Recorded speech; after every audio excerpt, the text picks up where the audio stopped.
The news that young Master Jiang's white moonlight had returned to China hit me right in the middle of brushing my teeth. My phone buzzed on the sink. I squinted at the screen, and sure enough, my chubby childhood friend had sent me a voice message. Elliot, big news, man. I just saw Miles Shen at the airport, dragging a huge suitcase, looking all cool and polished. My hand slipped, and I nearly choked on my toothpaste foam. Miles Shen. That name. To young Master Adrian Jiang, it was like a switch. Just saying it could make his eyes melt into a puddle of spring water. I haven't seen that reaction myself in the past 3 years, but believe me, I've heard plenty about that white moonlight from the man himself. 3 years ago, that same Miles Shen, ticket in hand and heart full of freedom, called me out before flying off to America. With an expression of noble melancholy, he entrusted his precious Adrian to me. And by entrusted, I mean he handed me a very generous check. Back then, Miles Shen stirred his coffee with that elegant frown of his, looking every bit the tragic romantic hero. Elliot, he said seriously, I'm really afraid that once I'm gone, Adrian will get fooled by the wrong people. But you're different. You're reliable. Take this money and look after him. Don't let any random cat or dog get close. Maybe then he'll still be waiting when I come back. I looked at the check and thought, why does this sound less like looking after a friend and more like being hired as a top-tier security guard? Before I could say a word, Miles Shen shoved the check into my hands. When I glanced down, it took me a good while just to count all the zeros. Brother Miles, I said weakly. Why me? Elliot, the three of us went to college together.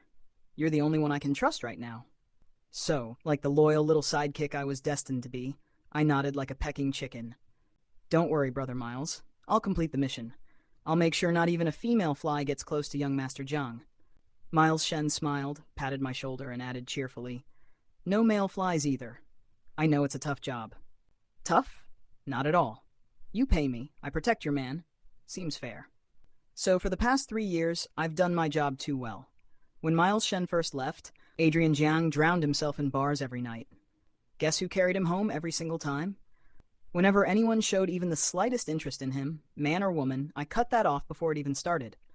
He had business dinners, I blocked the drinks. He got drunk, I dragged him home. He fell sick, I stayed by his bedside. Bad mood, I became his personal therapist.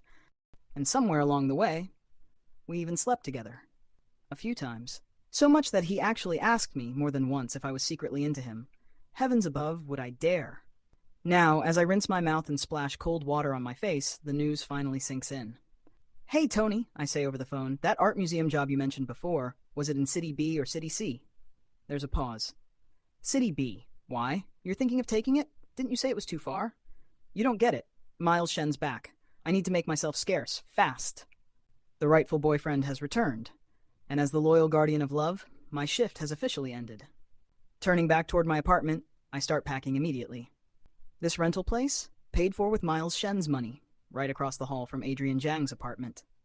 Perfect for keeping an eye on him. Not stalking, monitoring.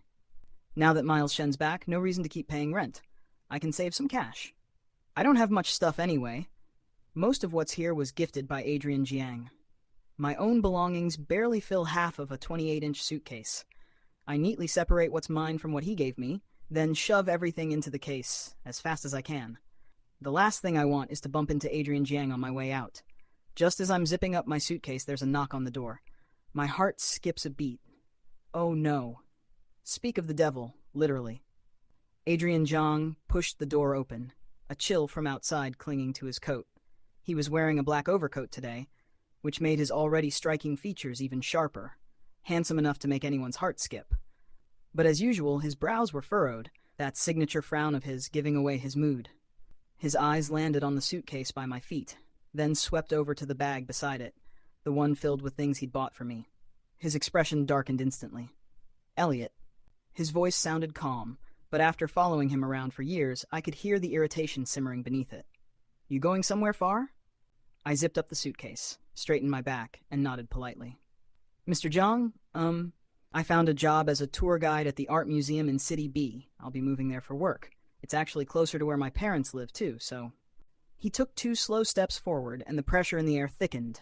His hand came down on my waist, firm and possessive. Didn't you say just yesterday that you'd move in with me in a few days? Now you're suddenly leaving? What's that supposed to mean? I quickly pushed him away, keeping a safe distance. I just thought, it's been, 3 or 4 years since graduation. I can't keep floating around with no direction. My friend introduced me to this job, and I thought, before I could even finish, his face turned darker and he cut me off sharply. What kind of job do you think I can't find for you? You really have to run off that far. Who's in City B, Elliot?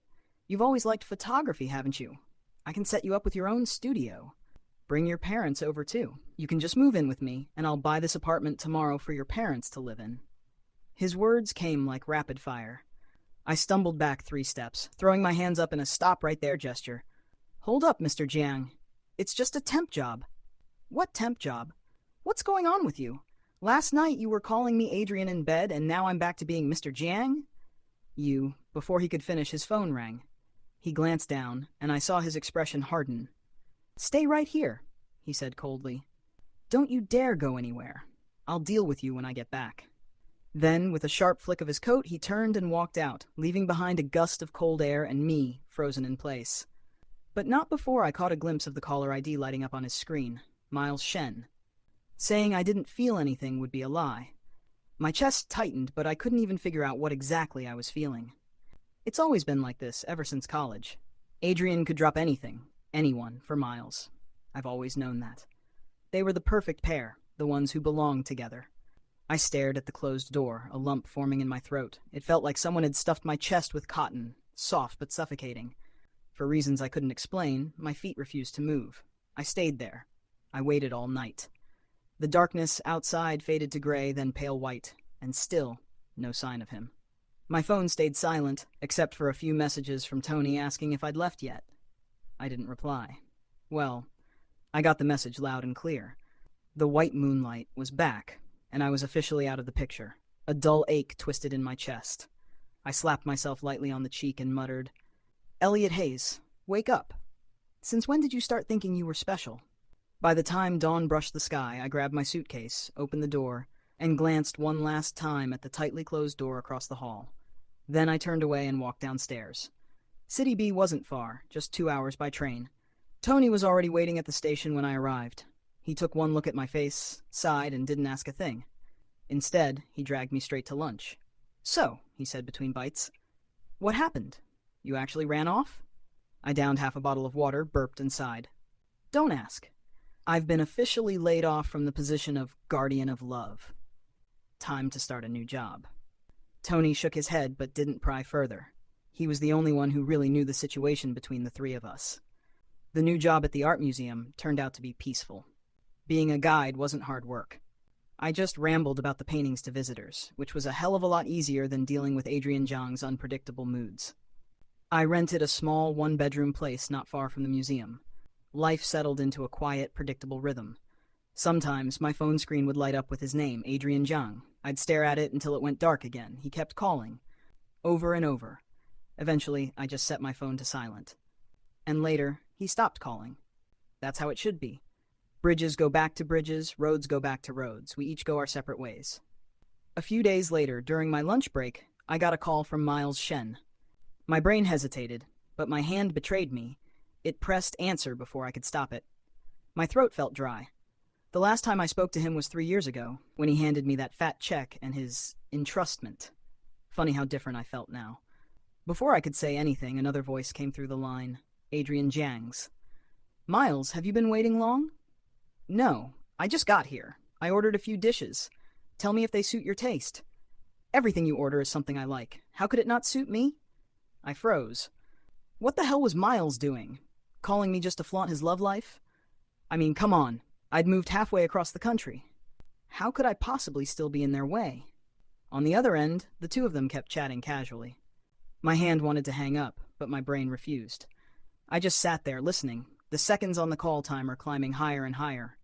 You've got dark circles under your eyes again, Miles said gently. Didn't sleep well? Adrian snorted. Elliot ran off while I was at the airport picking you up.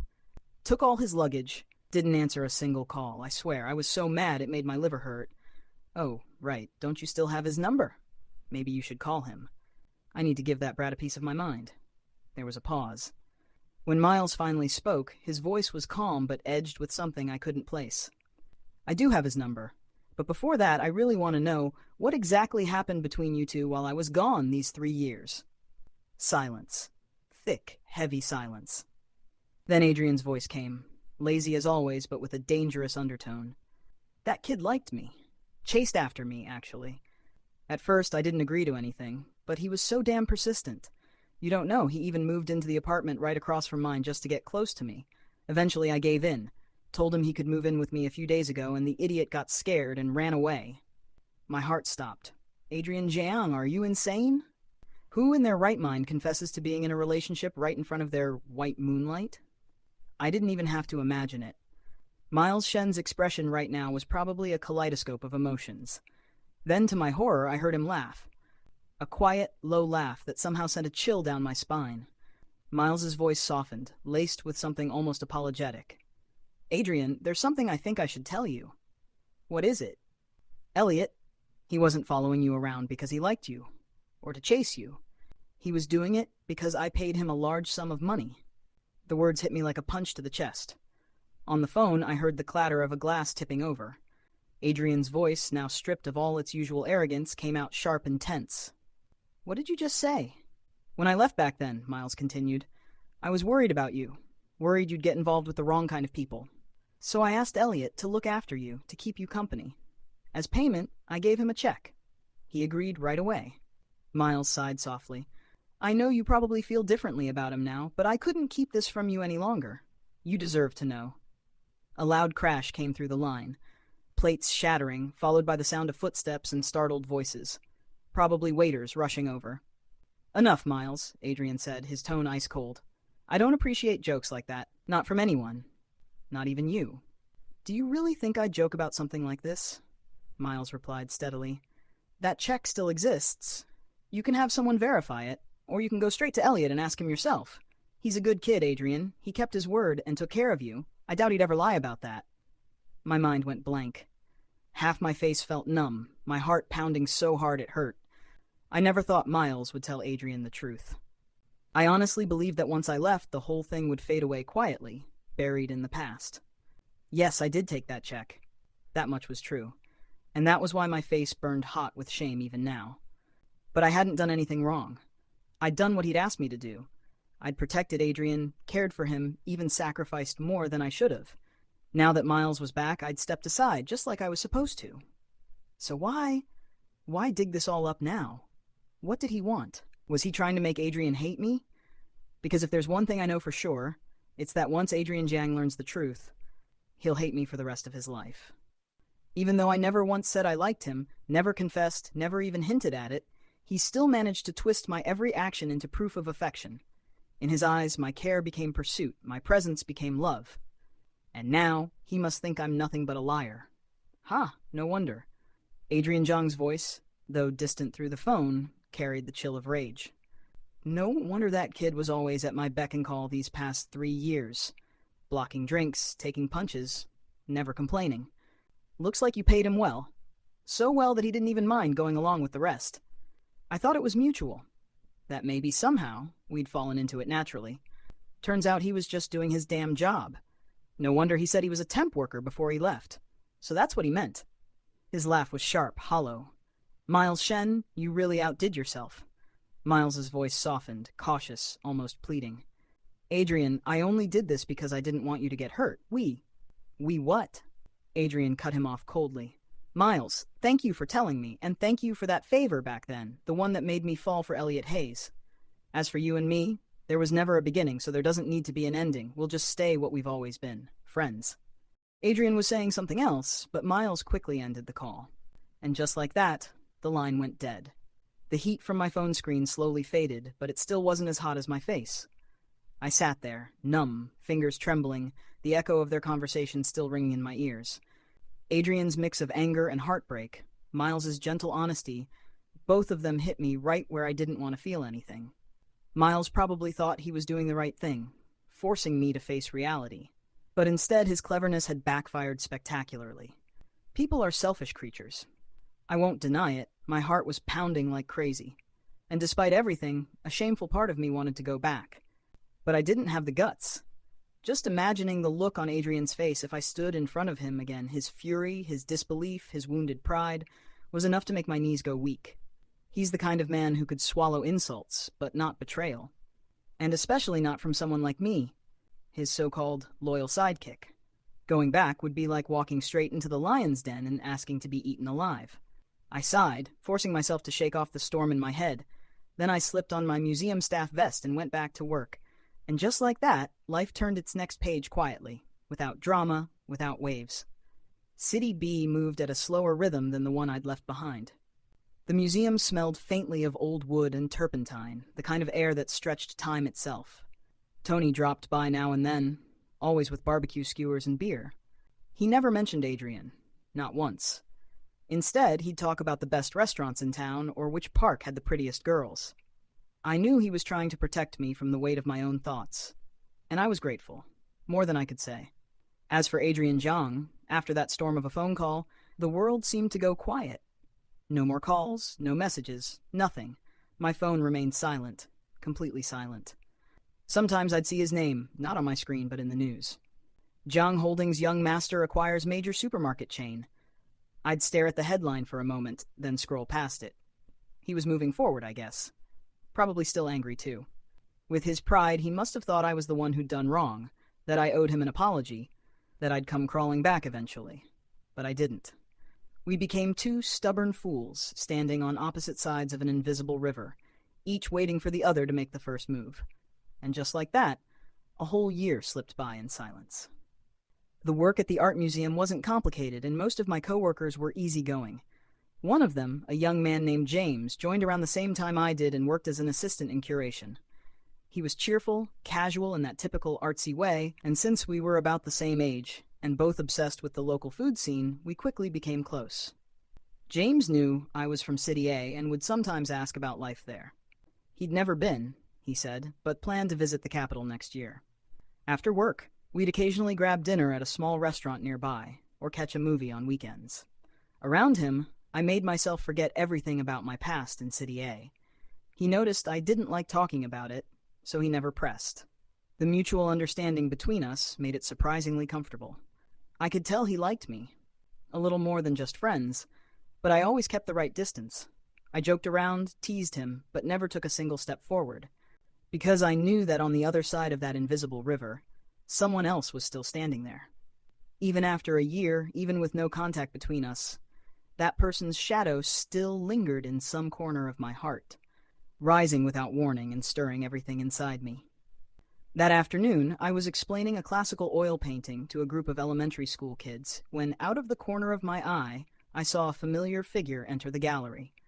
My heart lurched violently. I thought I was imagining it. I blinked, looked again, and there he was, Adrian Zhang. He looked as travel-worn as ever, but that natural aristocratic aura of his hadn't faded at all. He stood at the entrance of the hall, and his gaze, sharp, direct, found me almost immediately. The distance was too far, and he was standing against the backlight, so I couldn't see his expression, but I could feel it. He was staring at me. A whole year apart, yet my heart still shot straight into the clouds at 120 kilometers per hour the second I saw him. I forced myself to pull away, continuing my explanation to the kids with a slightly trembling voice. Everyone, look here. The artist used warm tones to show that. He didn't walk over. He just stood there. But his presence alone made the entire gallery feel suffocating. The air grew thin, my lungs tight. Finally, the tour ended. The children scampered off, chattering. I tried to slip away, practically tripping over my own feet, heading toward the staff room. Elliot! His voice stopped me cold. I froze, then slowly turned around, forcing a smile that was more painful than crying. Mr. Jiang, what brings you here? He walked toward me, step by slow step, each one landing squarely on my chest. His eyes swept over my staff vest, and that faint, unreadable smile tugged at the corner of his mouth. Came to see you, he said calmly. His tone gave away nothing. Seems you're doing pretty well here. It's okay, I stammered. Just then, James came out from the back, carrying a pile of documents. Without thinking, he slung an arm around my shoulders and said casually, Elliot, you're done. Come on, let's go. Remember that new Yunnan restaurant we talked about? If we go late, we'll have to line up. Only after speaking did he notice the man standing in front of us. He paused, then offered a friendly smile. Oh, hello? And you are? The air temperature dropped instantly. Adrian's gaze sharpened like a blade, sweeping between me and James, and finally landing on the shoulder James had just touched. He didn't say a word. But the atmosphere around us turned so heavy it made it hard to breathe. My scalp tingled with panic, and I hurried to introduce them. This is Adrian Jiang. He's an old friend, and this is my coworker, James. Friend? Adrian repeated softly. He looked James up and down, eyes narrowing. A bad feeling shot straight through me. I stepped quickly in front of James, blocking Adrian's line of sight. James didn't seem to notice the strange tension in the air and cheerfully asked, "Since you're Elliot's friend, do you want to join us?" "No." Adrian rejected him instantly, eyes never leaving my face. "I'm here for Elliot." James looked at me, then at Adrian, and seemed to understand something. He nodded. "All right then, you two talk. Elliot, call me later." He walked off with his stack of documents, leaving me alone with Adrian, and the air instantly grew heavier. "Coworker? You two seem pretty close." Adrian's tone was sour enough to pickle vegetables. "We're just coworkers," I said quickly. "Just coworkers who go out for dinner? Who put their arm around you?" He stepped closer, his breath brushing my forehead hair. "Elliot, did you run all the way here for him?" "What the hell are you talking about?" I snapped. "Who gave him the right to barge in and interrogate me like I was cheating on him?" "I'm talking nonsense?" Adrian's eyes darkened with anger. "Your buddy told me everything, said you've been dating some young, handsome coworker here and living your best sweet little life. No wonder you didn't want to come back or answer my calls." "Buddy? Tony, that deadweight traitor. When did he add so much oil to the fire?" "We're just friends. You actually believe Tony's nonsense?" My voice shot up almost an octave. "Friends, huh?" Adrian clearly didn't buy it. He grabbed my wrist, hard enough to make the bones ache. "Elliot, you took Miles's money and lied to me for 3 years. Now you want to lie to me again? Do you really think I'm an idiot who deserves to be played by you?" The word money stabbed straight into the softest, rawest part of my heart. A whole year of fear, humiliation, and unspoken longing erupted all at once, and burst into flames. I tore my wrist out of his grip, eyes burning red as I shouted, "Yes! I took the money. 3 years ago, Miles wrote me a check so I could watch over you and keep random people away from you, and I took it. So what? Why couldn't I take it?" Adrian froze, shocked by my outburst. "But let me tell you something, Adrian Jiang." I was done holding back. The words came pouring out like a dam breaking. "I paid him back. Every last cent. Right before he returned, I gave it all back. Yeah, I like money, but I'm not trash. Doing a job for money is one thing, but I choked. I couldn't say the rest. How could I tell him? How could I say that somewhere along the way? The care, the nights, the softness, the moments we lost control, none of that had anything to do with money anymore. Adrian's pupils shrank, shock flickering across his face. "You paid him back? What else did you think?" My breathing was shaky, my eyes hot. The moment he came back, I returned it. Otherwise, what would that make me? I watched over you for 3 years. Yeah, at first it was for money, but later, my face felt like it was on fire. I grabbed my bag and turned to leave. I couldn't take this anymore. But just then, a soft, gentle voice cut in. "He's telling the truth." Adrian and I whipped our heads around. Miles Shen was standing just a few steps away, wearing a beige trench coat, elegant and refined, just like 4 years ago, looking exactly like the white moonlight who'd changed everything. Standing in front of the two of them, I felt smaller than ever, just like back in college, always the tag-along, the little follower no one really noticed. Miles Shen stepped closer and looked at Adrian Jiang, speaking with a calm steadiness. "Adrian, Elliot did return that check to me, right before I came back to the country." Adrian froze completely. He looked at Miles, then at me. The fury in his expression dissolved into shock and something close to confusion. Miles let out a quiet sigh and turned to me with an apologetic look. "Elliot, I'm sorry. I shouldn't have given you money back then, and I shouldn't have exposed everything the moment I returned. It was selfish of me. I panicked. I left for 3 years, and when I came back and saw the two of you together, I lost my composure. So I tried to make Adrian hate you, hoping he'd come back to me." He gave a small, bitter laugh. "But I never expected it would backfire. This year, I've seen things clearly. The person Adrian cares about is you. And as for me," he paused, voice softening, "I should have let go long ago."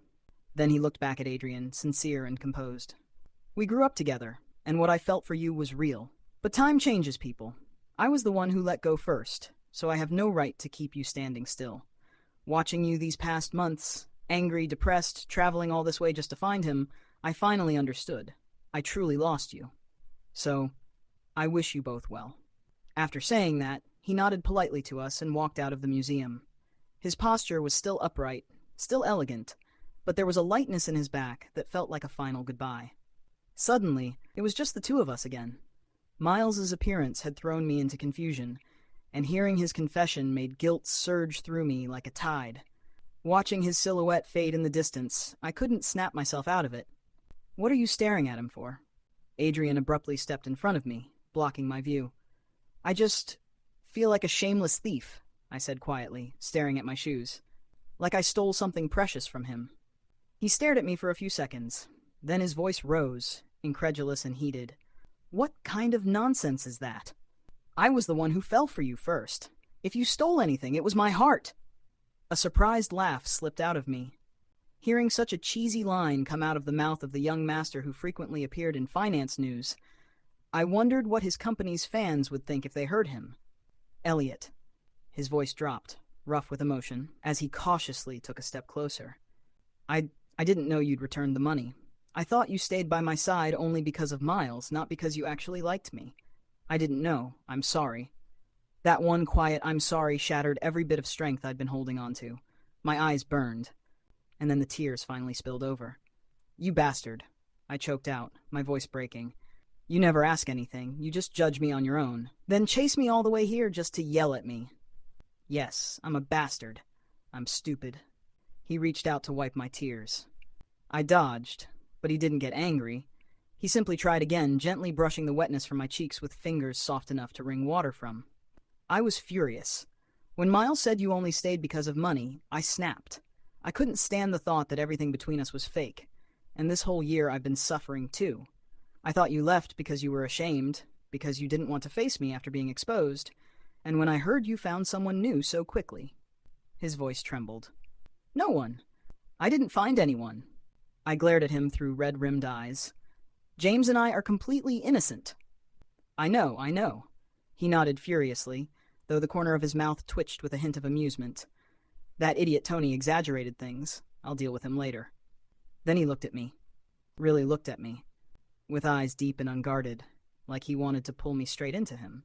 "Then you tell me," he said softly. "If it wasn't for money, why were you still so good to me those 3 years? Why did you agree to move in with me and then run away the next day?" His gaze pinned me in place. "If you didn't like me, then what was it?" His directness left me nowhere to hide. My face burned. My hands tightened around my bag. My heart hammered like it was trying to break free from my chest. A whole year had passed. I thought I'd moved on. I thought I could start a new life without looking back. But the moment he appeared again, the moment every misunderstanding cleared, I realized that feeling never disappeared at all. I had only buried it, forced it down under layers of fear and inferiority. I sniffed, my voice barely above a whisper. It really did start because of the money. I felt guilty, so I wanted to do the job well. But later I just got used to it. Used to what? He tilted my chin up, forcing me to meet his burning gaze. Under his eyes, every wall I'd built collapsed like paper. I shut my eyes hard and practically yelled out, "Used to liking you, all right? Used to orbiting around you. Used to you scolding me for every little thing, so used to it that even without the money, I couldn't stop wanting to be good to you. But who am I? Huh? Since college, I've been the tag-along next to you two. And your heart was always full of Miles Shen. He came back. Was I supposed to stay and watch you two ride off into the sunset?" By the end, my ears were ringing from my own voice. My teeth sank into my bottom lip so hard they hurt. Adrian stared at me, completely stunned. Then something bright and fierce lit up in his eyes. He yanked me into his arms, gripping my waist so tightly I thought he might crush me. I tried to push him away. This was still my workplace, but his strength was ridiculous. He didn't budge at all. "Idiot. You big idiot." He growled in my ear, voice trembling. "Yeah, I liked Miles before. But that was the past. He left for 3 years. And the one who stayed with me was you. It was you, Elliot, the one who carried me home when I was drunk, who bought me medicine at 2 a.m., who listened to all my ranting without complaint. My heart isn't made of stone. I fell for you without even noticing." He cupped my face, pressing his forehead to mine, our breaths mingling. And when I asked you to move in with me, it was because I knew the person I wanted to spend my life with was you. No one else. I came to tell you that day, and you vanished. This entire year, I nearly went insane thinking about you. I stared at him, really stared at the raw, unhidden affection shining in his eyes. My brain short-circuited. I didn't even know how to respond. "Are you serious?" I asked, voice small. "You want me to swear?" He met my eyes without flinching. "Elliot Hayes, I'm stuck on you for life. It was my fault. I didn't realize my feelings earlier, and I didn't give you enough security. But that ends now. I'm never letting you go again." The moment Tony said something felt off, I dropped everything and rushed right over. I let out a wet laugh and smacked his chest lightly. "Stop acting like you crossed the ocean. It's just a 2-hour train ride." I muttered it under my breath, but the smile tugging my lips gave me away. His shoulders relaxed. He even laughed. Then he leaned down and gently kissed my forehead, testing the waters. When I didn't push him away, he pressed a soft, lingering kiss against my lips. This kiss held no misunderstandings, no money, no lies, only long-delayed truth and the warmth of something found again. I stayed in City B until the end of my contract with the museum. In the meantime, Adrian began his insane A City B City routine, calling it his courting schedule, claiming he had to supervise me so I wouldn't run again, or worse, run off with someone else. James laughed when I introduced Adrian as my boyfriend. He congratulated us sincerely and clarified, very loudly, that he never once had improper thoughts about me, that our relationship was pure, revolutionary friendship. Adrian became so pleased he almost called him brother. As for Tony, Adrian disciplined him thoroughly. Tony came crying to me, swearing he only wanted to provoke Adrian a bit, and didn't expect things to spiral into a full-blown war. Miles Shen eventually went abroad again to continue his work. During holidays, we'd get casual greetings from him. Gentle, distant, all of us moving on with our own lives. A year later, I returned to City A. Not as a guardian, not as a sidekick, but as Adrian Zhang's acknowledged boyfriend, and as co-founder of the independent photography studio we built together. At first, I didn't want to accept. I didn't want our relationship to get tangled up in money again. But he insisted, again and again, saying he hoped the person he loved could do what he truly enjoyed. Eventually, I invested all my savings and demanded it be a formal partnership. Only then did I finally agree. That day, the sunlight was beautiful. I stood inside our freshly renovated studio, adjusting a camera lens when Adrian slipped his arms around me from behind, resting his chin on my shoulder. "Elliot, looks like you're really tied to me now," he murmured with a grin. "No running away." I put the camera down and looked back at him. Sunlight edged his face in gold. He looked impossibly beautiful. I smiled. "I'm not running. Besides, this job isn't temporary anymore." He blinked, then finally realized what I was teasing him about. He couldn't help leaning down to kiss me, mumbling against my lips, "Don't say temporary ever again. You're my lifelong partner."